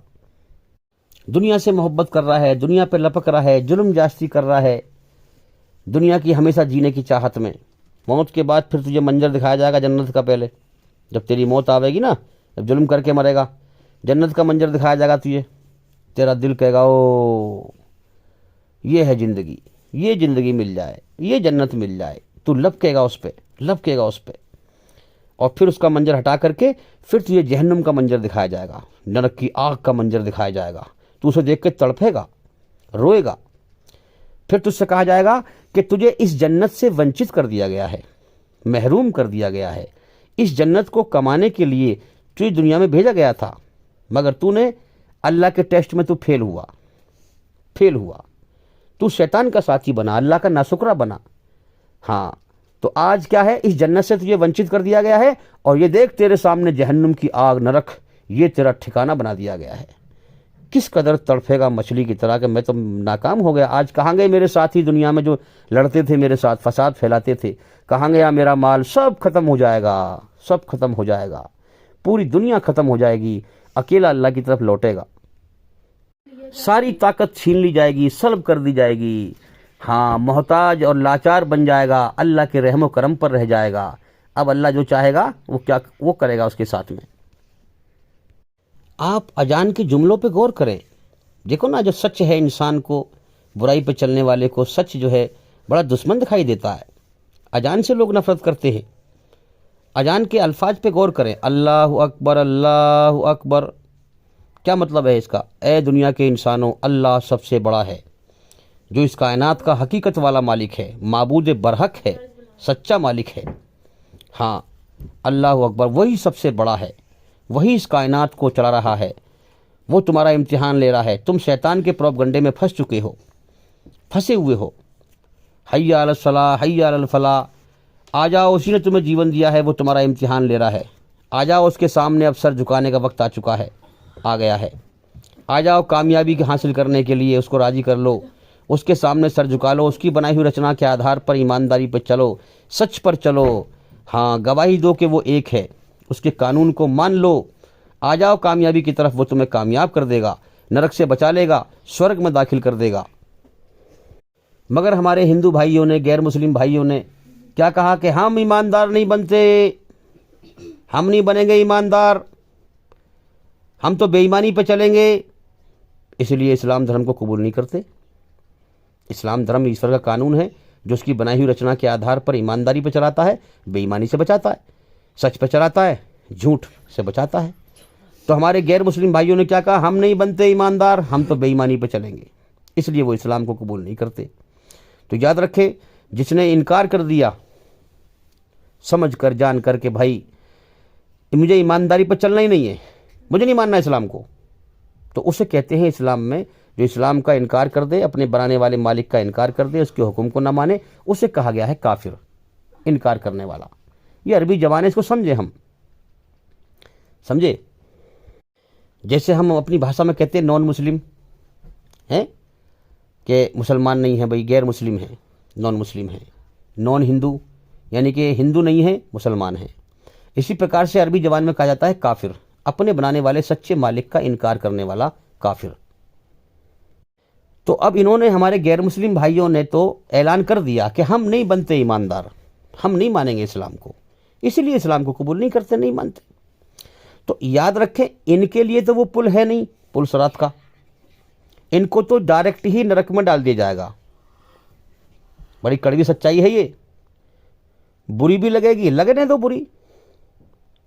तुम्हारे झूठ पे चलने से सच बदलेगा थोड़ी कोई, जो हकीकत है वही रहेगी। तो इनको तो जो है डायरेक्ट नरक में डाल दिया जाएगा। जाओ तबाह हो जाओ हमेशा के लिए। मैंने तुम्हें पैदा किया, खिलाया पिलाया, सब कुछ दिया, और तुमने मेरे ही कानून को और मेरा ही तुमने इनकार किया। तुमने मेरा कोई पैदा करने का मकसद और खिलाने पिलाने का कोई तुमने एहसान नहीं माना। तुमने मेरी नाशुक्री की, नाकदरी की। तो लिहाजा अब तुम दफा हो जाओ नरक की आग में। अब वो जो पुल बनाया है वो किसके लिए बना? अच्छा, ये बात समझ लें, हम एक बात और समझ लें कि यहाँ पर जो अल्लाह के इनकारी है ना, उनके लिए ये दुनिया कुछ समय के लिए स्वर्ग का नमूना है। समझ में आ रही है बात? अल्लाह उनको और ज़्यादा ढील देता है ताकि वो और खुल के बुराई कर लें। जानते सब हैं हम बुराई पे चल रहे हैं, और कर ले खुल के, चल बेटा चल। इसलिए इनकी पकड़ नहीं है इतनी। इसलिए अल्लाह ताला हम देखें कि जो धर्म के नाम पे हिंदू राष्ट्र बनाएंगे और ये फसाद फैला रहे हैं, खुल के जो है और फसाद फैला रहे हैं, अल्लाह ताला इनको और ढील दे रहा है। चल बढ़ बढ़ चल आगे। पता है इनको सब है ये बुराई का रास्ता है। क्या कहते हैं कि पहले मुसलमानों ने जुल्म किए थे, अब हम जुल्म करेंगे। अरे मेरे भाई, कुछ तो अकल का इस्तेमाल कर तू। मतलब जुल्म पहले के लोगों ने चल मान लिया, पहली बात तो ऐसा हुआ नहीं है। पहले के मुसलमानों ने अगर जुल्म किए थे तो तू आज के मुसलमानों को सजा देगा? हैं? जुल्म किया किसी और ने और सजा दे किसी और को, ये कहाँ का इंसाफ है भाई? तू जो अब फिलहाल में जुल्म कर रहा है, तू अपने ऊपर गौर कर, तू कर क्या रहा है? उनके कर्म उनके साथ थे, अगर उन्होंने गलत किया था, तेरे कर्म तेरे साथ है। तो इस कदर प्रोपगंडे में इंसान फंसा हुआ है शैतान के, जिसकी कोई हद नहीं। तो अब हम समझे, जो जितना ज्यादा जल्दी बुराई में अकल की तेजी दिखाएगा, याद रखना, वो उतनी ही ज्यादा जल्दी तेजी से नरक की आग में ठोक दिया जाएगा। याद रखना, अल्लाह की कुदरत से कोई नहीं बच सकता। सब देख रहा है बारीकी से। जब उसने दुनिया में चला दिए मोबाइल, वीडियो, अगड़म झगड़म, ये फिल्म बनाने वाले कब के मर चुके हैं, इनकी फिल्म अब भी चल रही है, इनको अब भी दुनिया में लोग देख रहे हैं। तो मेरे भाई, जब अल्लाह ने इतनी अकल, इतना ज्ञान दुनिया में दे दिया, तो वो तो खुद पैदा करने वाला है ज्ञान का। आसमानों में बहुत बड़ा कंप्यूटर चल रहा है जो सबकी ज़िंदगी रिकॉर्ड की जा रही है। जब फैसला करेगा ना, वो एक बटन दबाया जाएगा और एक इंसान की ज़िंदगी 500 बरस की दिखा दी जाएगी। ले देख तू क्या कर रहा है, देख तू क्या कर रहा है। तेरे मन का हाल, मन के हाल, दिल का हाल निकाल कर उसको भी, इसका भी फैसला होगा। ये बात तेने क्यों सोची थी किसी को नुकसान देने के लिए, सब दिखा दिया जाएगा। अब फैसला होगा उसका। वहाँ इंसान मारा जाएगा, मारा जाएगा। चीखना पुकारना होगा कि हम तो समझते रहे मौत के बाद कुछ नहीं है, हम तो फसाद फैलाते रहे, लेकिन हमने गोई ना किया। हमारा मालिक है जो हमारा इम्तिहान ले रहा है, छांट रहा है, ईमानदार को अलग, बेईमान को अलग। हम तो ईमानदारी पर चलने वाले को बेवकूफ़ समझा करते थे, ये पागल है। शैतान के प्रोपगंडे में इतना फंस चुके थे कि हमने सच पे गौर ही ना किया। आज तो हम मारे गए। शैतान बड़ा कमज़ोर है। रे शैतान, हम तेरी पूजा करते रहे, तू तो बड़ा कमज़ोर है। तू भी आज नरक में हमारे साथ पड़ा हुआ है, तबाह हो रहा है। समझ में आ रही है? तो हाँ, तो अब जो पुल सरात का जो पुल है ना भाई, हमारे गैर मुस्लिम भाइयों ने तो इनकार कर दिया। हम नहीं मानेंगे ईमानदारी को, हम ईश्वरी रचना पर नहीं आएंगे, हम नहीं चलेंगे सच्चाई पर, हम नहीं आएंगे ईश्वर के कानून पर, हम तो अपनी मनमानी करेंगे, हम रब की मर्जी पर नहीं आएंगे। रब का मतलब है मालिक, पालनहार, अपनी फसल को परवान चढ़ाने वाला। पूरी कायनात उसी की फसल है, वही सबको परवान चढ़ाता है, पैदा करता है, जीवन देता है, जीवन जीने का तरीका सिखाता है, जीवन की ज़रूरतें इंसान के अंदर पैदा करता है, फिर ज़रूरतों को वही पूरी करता है। भूख लगाई, भूख के लिए रोजी देता है। फिर समझे, हम मनमानी करेंगे, हम रब की मर्जी पर नहीं आएंगे। इन्होंने तो साफ इनकार कर दिया भैया, ठीक है। तो इनको जो है डायरेक्टली ही जो है, जाओ तुम नरक की आग में। अब जो पुल बनेगा वो किसके लिए बनेगा पता है?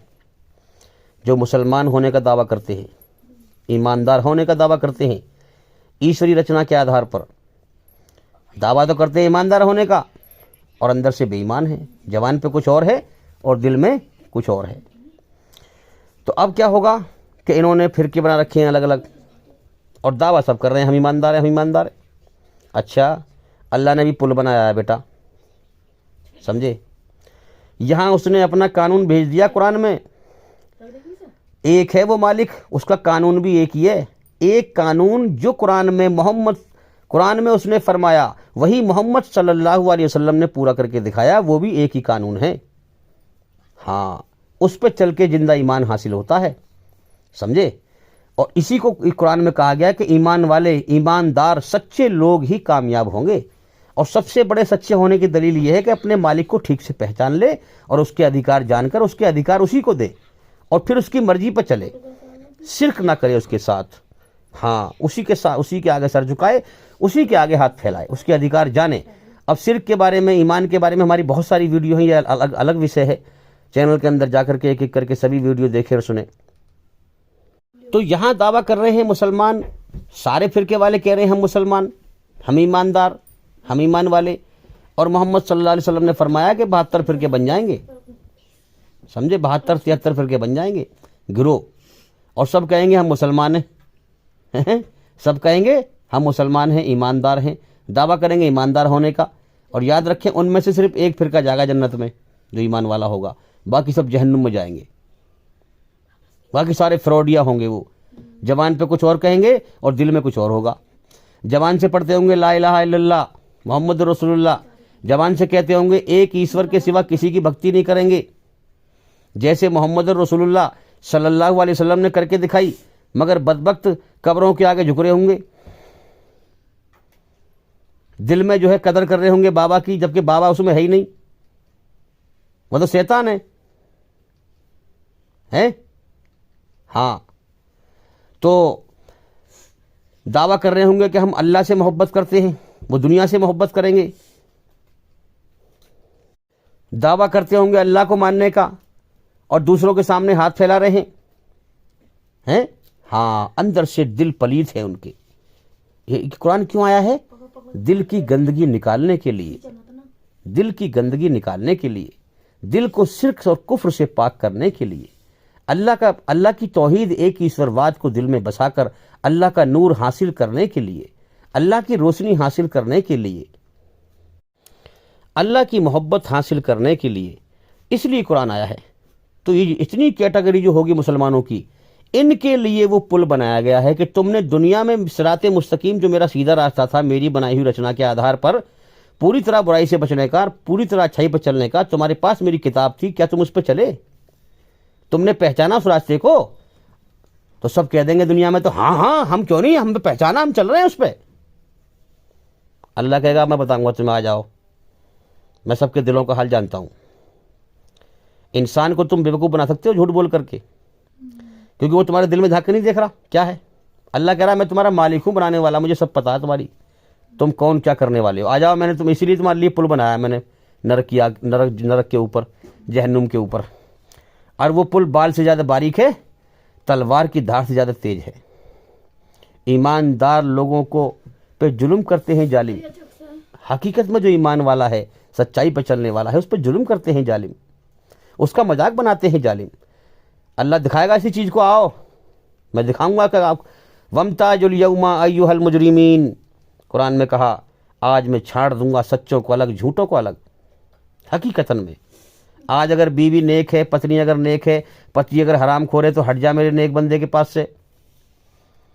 आज अगर बाप नेक है, बेटा हराम खोर है, तो हट जा मेरे नेक बंदे के पास से। समझे? ईमान वालों को अलग कर देगा, सच्चों को अलग, झूठों को अलग, अपनी बनाई हुई रचना के आधार पर। ठीक है, अब पुल पे से निकालेगा, अब तुम्हारे झूठे दावे यहां नाकाम हो जाएंगे। अब पुल कैसा होगा? तलवार की धार से ज्यादा तेज, बाल से ज्यादा बारीक। जो झूठा मक्कार होगा, मुनाफिक हो। अब कितनी कैटेगरी बताइए कुरान में? मुनाफिक अलग है, जो दिल में कुछ, जवान पे कुछ और रखे। मुशरिक अलग है, अल्लाह का पार्टनर बनाए, अल्लाह के साथ शरीक करे। काफिर अलग है, अल्लाह का इनकार कर दे। कितनी सारी कैटेगरी है। अब वहां से जब गुजारेगा, जो फ्रॉडिया होगा वो उसी में कटकर, उस पुल पे जो तलवार की धार से ज्यादा तेज है, कटकर नरक की आग में डल जाएगा। उसकी सारी फ्रॉडगिरी खत्म है वहां, और मौत भी नहीं आएगी। कुरान कहता है सुम्मा ला यमूतु फीहा वला यहया, ना मरेगा ना जिएगा, तड़पता रहेगा। तकलीफ दी जाएगी, सजा दी जाएगी। याद रखें, जरा सोचो मंजर क्या होगा।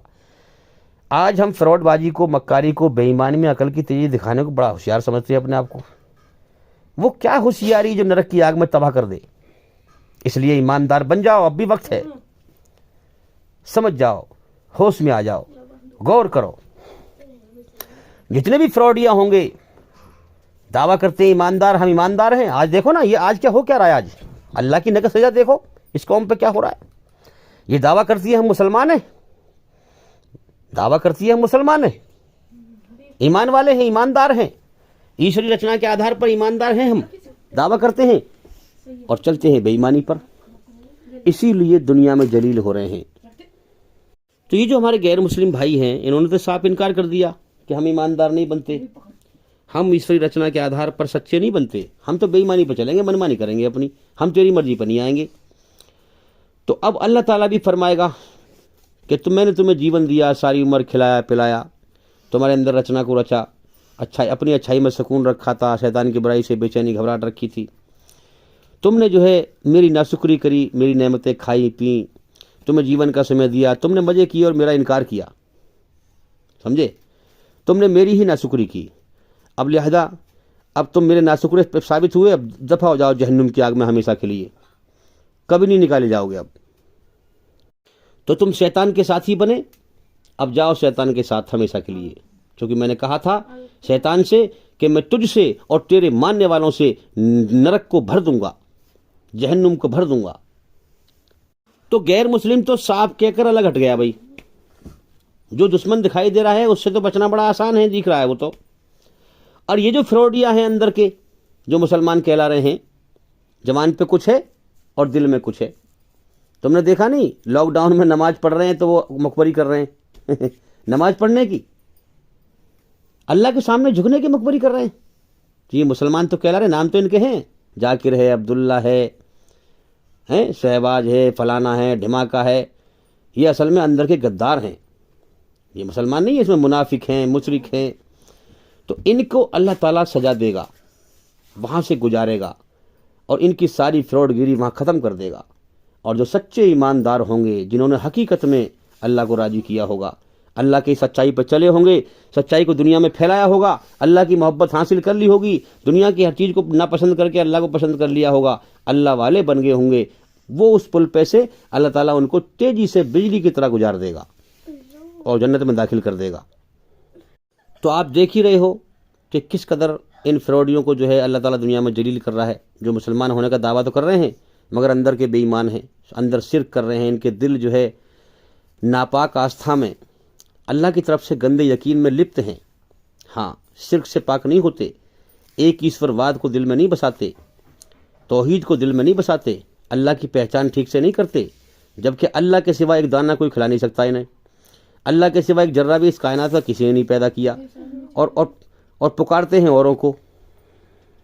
अच्छा, अब अगली बात, इस मुस्लिम कौम को अल्लाह ने एक बहुत बड़ी जिम्मेदारी दी है, बहुत बड़ी जिम्मेदारी दी है, ये कौम उसको नहीं निभा रही है। क्या जिम्मेदारी है? कि अब मैं कोई नबी धरती पर नहीं भेजूंगा।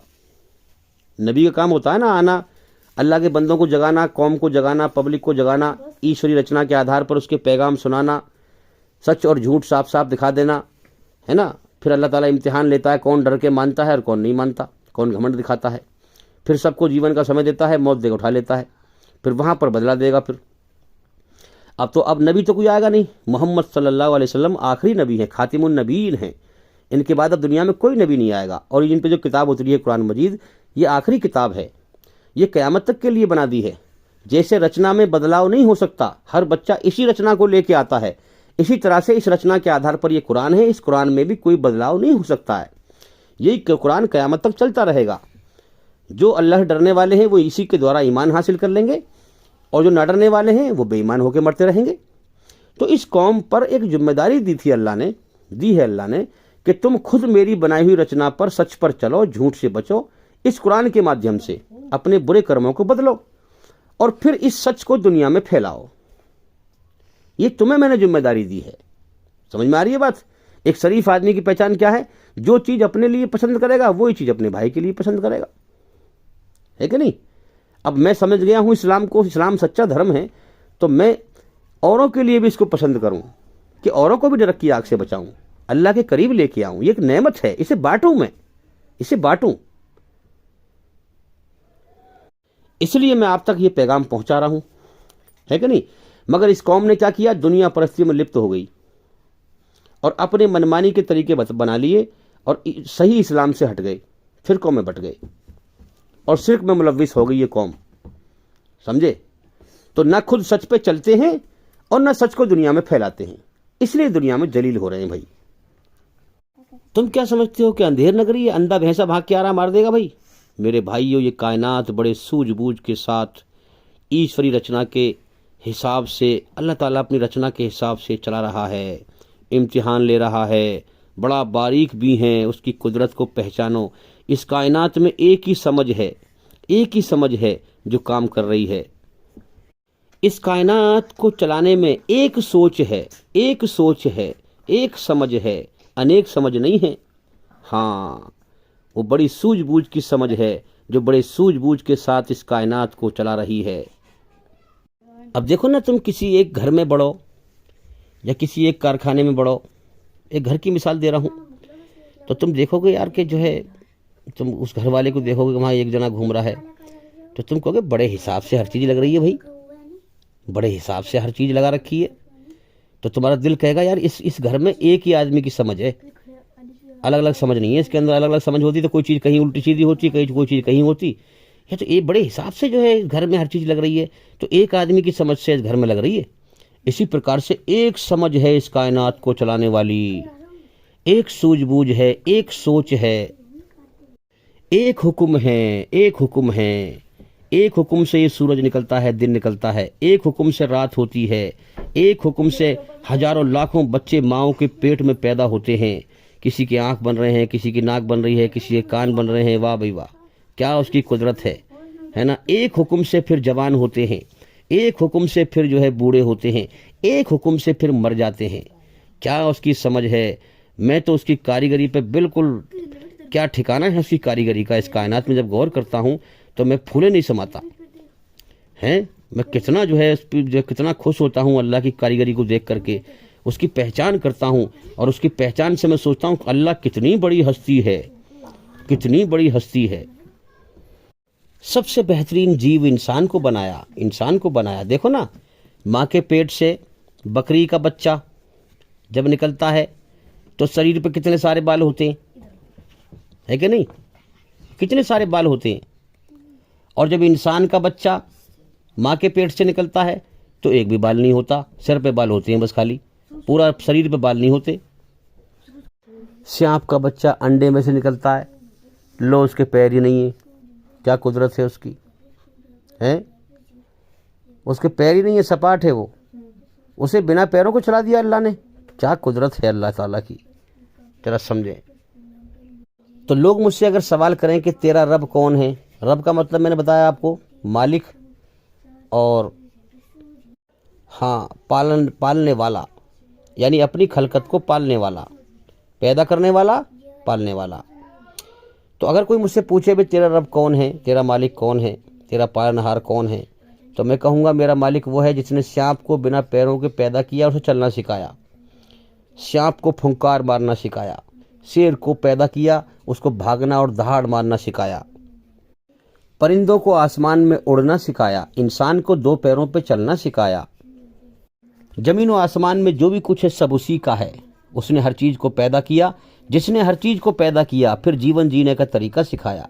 जिसने हर चीज़ को पैदा किया, उसकी ज़रूरतें, उसके अंदर ज़रूरतें पैदा की, फिर उसकी ज़रूरतों को पूरा किया, वो है मेरा मालिक। इस पर भी मैंने बहुत सारी वीडियो बनाई हैं जिसमें मैंने साबित किया है कि मैं जिस रब के सामने नमाज पढ़ता हूँ वो रब की पहचान क्या है। हर चीज़ का अंजाम उसी की तरफ जाता है, हर चीज़ का फैसला उसी की तरफ जाता है। अब एक बात पे गौर करें आप, ये जो शैतान ने लोगों को भटका रखा है, 33 करोड़ खुदा हैं, और जो लोथड़े हैं ना वीर, ये गंदे पानी कतरे, उन्हीं को बना रखा है भगवान। अरे जिसने गंदे पानी कतरे से इंसान बनाया है वो है असल खुदा, उसको पहचानो, हकीकत को जानो, शैतान के मकरो फरेब से बाहर निकलो। अब देखो ना, कोई फैक्ट्री हो, उस फैक्ट्री का मालिक एक है, उसके कानून बनाए हुए एक तरह के हैं। फैक्ट्री में वर्कर जो काम कर रहे हैं वो एक तरीके से काम कर रहे हैं, एक कानून के तहत काम कर रहे हैं। अब कोई दूसरा अगर आ जाए उस फैक्ट्री मालिक से, कोई ताकतवर, और उस फैक्ट्री में आकर के कोई छेड़छाड़ करे, उसके कानून में कोई बदलाव करे तो मालूम पड़ेगा कि भाई अब कोई और अलग अलग अजीब सा काम हो रहा है, इसका मतलब किसी कोई हावी हो गया है इसके ऊपर, इसलिए कानून में बदलाव आ रहा है। जो वर्कर काम करने वाले हैं वो भी कहेंगे यार अब पहले तो ऐसा करवा देते काम, अब तो उल्टा सीधा करवा रहे हैं, ये क्या चक्कर है, कोई ना कोई गड़बड़ है ना। हाँ, पहचान हो जाएगी ना, हो जाएगी।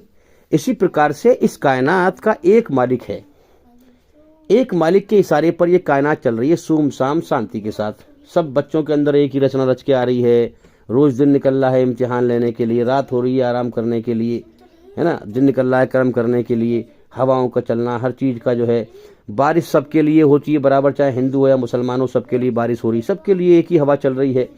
यहाँ लोगों ने विवाद कर रखे हैं कि तेरा धर्म अलग मेरा धर्म अलग, समझ नहीं पा रहे लोग, कमाल की बात कर दी भाई।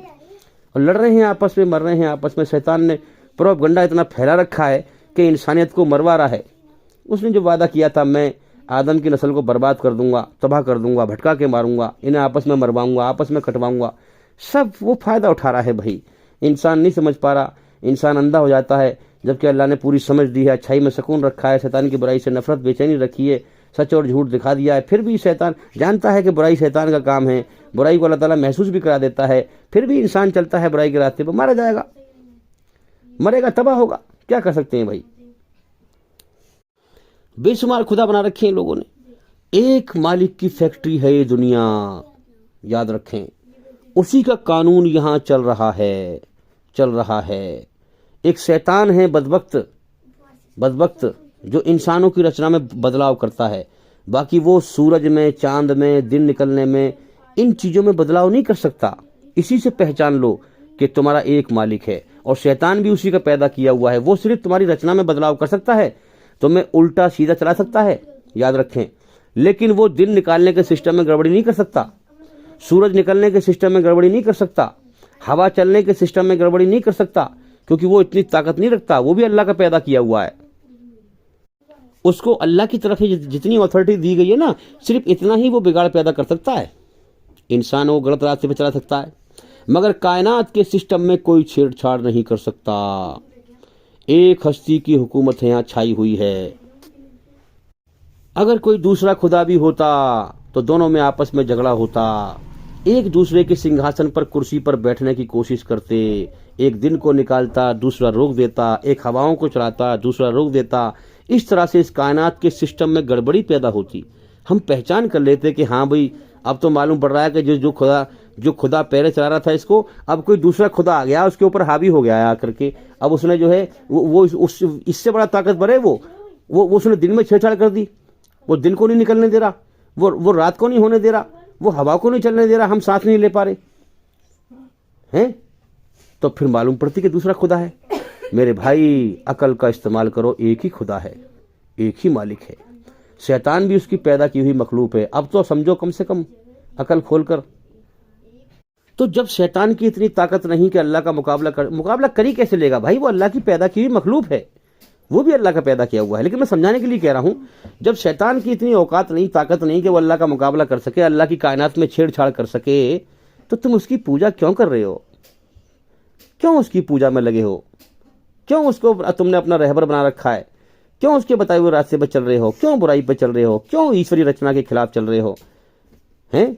अरे रचना के आधार पर चलो, सच पे चलो, इस्लाम पे आ जाओ, सच को कबूल करो, इस्लाम धर्म के कानून को कबूल करो, इस्लाम से नफरत न करो। इस्लाम तुम्हारे पैदा करने वाले सच्चे मालिक का कानून है, उसकी बनाई हुई रचना के आधार पर तुम्हें कामयाबी दिलाने के लिए आया है, तुम्हें नरक से बचाने के लिए आया है, तुम्हें शैतान के रास्ते से बचाने के लिए आया है, तुम्हें स्वर्ग में दाखिल करने के लिए आया है। तुम अपने पैरों पर क्यों कुल्हाड़ी मार रहे हो? 4 दिन की जिंदगी है, क्यों अल्लाह को नाराज कर रहे हो? क्या तुम्हें मौत ना आएगी? क्या तुम दुनिया में हमेशा रहोगे? क्यों नहीं डरते अल्लाह से? डरो अल्लाह से, जिसने तुम्हें पैदा किया, जो तुम्हें खिला रहा है, जो तुम्हें पिला रहा है, जिसके कब्जे में तुम्हारी जान है, जो तुम्हें मौत देकर उठाने वाला है, जो तुम्हारी जिंदगी का हिसाब लेने वाला है। डरो उस अल्लाह से। ये इस्लाम धर्म ईश्वर का कानून है, इसीलिए आया है कि कौन मेरे कानून को मानता है और कौन नहीं मानता है, कौन डर कर मान लेता है, हाँ, और कौन घमंड बन के ठुकरा देता है। जो ठुकराएगा वो नरक की आग में ठोका जाएगा, हाँ, जो डर के मान लेता है वो मेरे इनाम का हकदार बन जाएगा। देखो ना, कोई किसी प्रोजेक्ट का मालिक हो, किसी फैक्ट्री का मालिक हो, बड़ा कोई मालिक हो, मुकेश अंबानी हो, कि भाई ये किसकी है, है भाई ये जो है जियो कंपनी किसकी है, फला कंपनी किसकी है, फला मालिक है भाई इसका है, तो ये कंपनी चल रही है बेहतरीन। मोहम्मद सल्लल्लाहु अलैहि वसल्लम पर ये इस्लाम का जो कानून है ईश्वर का, उसकी रचना के आधार पर अवतरित हुआ। मोहम्मद सल्लल्लाहु अलैहि वसल्लम इसके आखिरी बानी हैं, लेकिन अब वो भी दुनिया में नहीं है और ये इस्लाम तेजी से फैल रहा है। क्या ये ईश्वर का चमत्कार नहीं है कि जिसकी ये दुनिया है वो इसे तेजी से फैला रहा है, लोग इसे समझ रहे हैं, इसमें दाखिल हो रहे हैं, अल्लाह के सामने नतमस्तक हो रहे हैं, अपने आप को समर्पित कर रहे हैं कि मालिक तूने जीवन दिया है, हमने सच को पहचान लिया है, तेरी बनाई हुई रचना के आधार पर ये कानून है। इस्लाम का मतलब है अपने आप को सरेंडर करना अल्लाह के सामने, अपने आप को अल्लाह के सामने सरेंडर कर रहे हैं और मुस्लिम बन रहे हैं, एक कुरान के कानून पर चल रहे हैं, अल्लाह के आज्ञाकारी बन रहे हैं, अल्लाह को राज़ी कर रहे हैं, अल्लाह की मोहब्बत दिल में पा रहे हैं, जिंदा ईमान हासिल कर रहे हैं, ईमानदार होकर बन के मर रहे हैं। क्या तुम्हारी अकल में नहीं आती कितना बड़ा चमत्कार है भाई? दुनियावी एतबार से अगर देखा जाए तो इस इस्लाम धर्म को जो है मोहम्मद सल्लल्लाहु अलैहि वसल्लम पर नाजिल किया गया है, कुरान को नाजिल किया गया। इस्लाम तो पहले से ही है, याद रखें, इस्लाम तो आदम अलैहिस्सलाम के ज़माने से ही है। इस्लाम का मतलब है अपने सच्चे मालिक के सामने अपने आप को समर्पित कर देना। अब ये कानून है कुरान, जो आखिरी कानून आया है, कानून बदलते रहे हैं, आखिरी कानून आया है, तो ये मोहम्मद सल्लल्लाहु अलैहि वसल्लम इस दुनियावी एतबार से इसके मालिक हुए, तो वो तो दुनिया में नहीं है, दुनिया में नहीं है, और फिर भी ये इस्लाम के कितने तेज पैर हैं, पूरी दुनिया में पैर रहा है। क्या ईश्वर का चमत्कार नहीं है? पवित्र कुरान मजीद ने पूरी दुनिया में हलचल मचा रखी है, कितना हिंदू मुसलमान हो रही है, हैं? क्या तुम्हारे समझ में नहीं आती ये बात? तो मेरे भाइयों जाग जाओ, शैतान के धोखे से बचो। तुम्हारे अंदर ये रचना बनाई ही इसलिए है उस मालिक ने, ताकि तुम्हें इस रचना के आधार पर वो बदला दे सके। यहाँ तुम्हारा इम्तिहान लिया जा रहा है, मौत के बाद कैसे ज़िंदगी है असली और ये दुनिया की ज़िंदगी कैसे इम्तिहान है। इस पर हमने कई सारी वीडियो बनाई हैं और दलील देकर साबित किया है कि ये दुनिया कैसे इम्तिहान है, इम्तिहान का जहान इसको साबित किया है हमने ईश्वर की तरफ से, और मौत के बाद की ज़िंदगी को बदले का जहान साबित किया है दलील दे करके। तो हमारे चैनल के अंदर जा करके एक एक करके सभी वीडियो देखें और सुने, ताकि जल्दी से जल्दी आप हकीकत और सच को समझ पाएँ और झूठ और धोखे से बाहर निकल पाएँ। तो मेरे भाइयों 4 दिन की ज़िंदगी है, अल्लाह ने दी है। इस ज़िंदगी के बेस पर या तो हमेशा की कामयाबी है या हमेशा की नाकामी है। अल्लाह को नाराज़ मत करो, अपने बनाने वाले सच्चे मालिक को, ईश्वर को नाराज़ मत करो। आ जाओ उसकी राह में, आ जाओ, वरना मौत के बाद कोई नहीं बचा पाएगा, दुनिया ही छोड़ देगी तुम्हें, सब तुम्हें धक्का दे देंगे यहाँ से। देखो ना अल्लाह ने सिस्टम कैसा बनाया दुनिया का, दुनिया मौत पर धक्का दे देती है इंसान को, ये अपने औलाद हैं, सब ले जाते हैं निकाल के दुनिया से, जा दफे हो जाए यहाँ से। अब अल्लाह की तरफ जा के तेरे कर्म हैं और तू है, और अल्लाह तेरा फैसला करेगा। अब तो मेरे भाई ज़रा गौर कर लें, क्या सिस्टम है दुनिया का, क्या बनाएगा मौत के बाद। छोटी सी ज़िंदगी है, अल्लाह को नाराज़ ना करें। मौत पर क्या सिस्टम अल्लाह ने बना रखा है, कानून बना रखा है दुनिया का। मौत पर पूरी दुनिया की हर चीज़ इंसान को धक्का दे देती है, अल्लाह की तरफ जा दफे हो जाए यहाँ सब, तू है, तेरे कर्म हैं, और बाकी अल्लाह फैसला करेगा। मेरे भाई डर जाओ, अब भी वक्त है, हकीकत पे गौर करो, अब भी वक्त है। इस्लाम उसका सच्चा कानून है, इसको मान लो, उसके सामने सर झुका दो, अपने आप को सरेंडर कर दो, मुस्लिम बन जाओ, उसकी आज्ञाकारी। अगर नरक की आग से बचना है, हमेशा की तबाही से बचना है, इस्लाम से नफरत मत करो, शैतान ने तुम्हें धोखे में डाल रखा है। इस्लाम से मत चिढ़ो, शैतान ने तुम्हें धोखे में डाल रखा है। इस्लाम को हकीकत की आंख से देखो, संसार के सच्चे मालिक का यह सच्चा धर्म है, सच्चा धर्म है। जब भी तो शैतान ने इसको बदनाम कर रखा है दुनिया के अंदर, ताकि लोग इसके करीब ना आए, सच को ना समझ जाएं। सबसे ज़्यादा बदनाम इसी धर्म को किया जाता है मेरे भाइयों, और सबसे ज़्यादा यही धर्म पूरी दुनिया में तेजी से फैल रहा है। शैतान बदबख्त अपने ही जाल में फंस जाता है, वो इसलिए इसे बदनाम करता है ताकि लोग इसके करीब ना आए, हकीकत को ना समझ जाएं। लेकिन वो अपनी जाल में फंस जाता है, जितना इसको बदनाम करता है उतनी अल्लाह के बंदे फिर गौर करते हैं, इस्लाम को समझने लगते हैं कि यार इस्लाम में ऐसा क्या बुरा है, हम भी पढ़ के देखें। जब पढ़ते हैं तो सच्चा पाते हैं इस्लाम को, खुद इस्लाम में दाखिल हो जाते हैं। फिर वो जो अल्लाह से डरने वाले हैं, जो सच की खोज करने वाले हैं, वो खोज करते हैं, इस्लाम को समझ जाते हैं। ईश्वरी रचना के आधार पर ईश्वर का सच्चा धर्म यही है। फिर वो अपनी आत्मा को बुराई गंदगी से पाक करते हैं, अल्लाह को राज़ी करते हैं, ईमान लेके मरते हैं। और जो घमंडी हैं, जो दुनिया परस्ती में लगे हुए हैं, दुनिया बटोरने में लगे रहते हैं, अपनी मनमानी करने में लगे रहते हैं, घमंड में जो है, जलन में और घमंड में मरते रहते हैं, वो गौर नहीं करते, वो बेईमान होकर मरते हैं, वो नरक की आग में डाले जाते हैं मौत के बाद। मेरे भाइयों, आज ही से लगन लगा लो कि हमारे चैनल के अंदर जाकर के एक एक करके सभी वीडियो देखो और सुनो, ताकि तुम्हारे सर पे से ये नशा खत्म हो, हकीकत के होश में आओ, लगन लग जाए। दुनिया सारी बेकार है, सब छूट जाएगी मौत पे। अरे दुनिया से ध्यान हटाओ, हकीकत पर ध्यान लगाओ, अपने मालिक की तरफ ध्यान लगाओ। हाँ, वही आबाद करता है, वही बर्बाद करता है, इसलिए उसको राजी कर लो, उसको राजी कर लो तो काम बन जाएगा, वरना बर्बादी के सिवा कुछ नहीं है। उम्मीद करता हूं कि हमारी इन बातों से आपको काफ़ी फ़ायदा हुआ होगा। और मैं इंशाल्लाह, ज़िंदगी का अगले पल का भी भरोसा नहीं है, ज़िंदगी रही तो फिर मुलाकात होगी। अस्सलामु अलैकुम वरहमतुल्लाहि वबरकातुहू। ये मैंने आपको इस्लाम धर्म के तरीके से सलाम किया है। इस्लाम का मतलब ये है कि अल्लाह की सलामती, जो जहाँ पर भी मेरी बात को सुन रहे हैं इस वक्त, उन सब पर अल्लाह की सलामती हो, ईश्वर की कृपा हो, दया हो। एक ही मालिक है, उसके अच्छे नाम अनेक हैं। उसे मैं अल्लाह भी कहता हूँ, ईश्वर भी कहता हूँ, जो अच्छे नाम है सब उसी के हैं, समझे। तो उसकी कृपा और दया आप सबके ऊपर हो।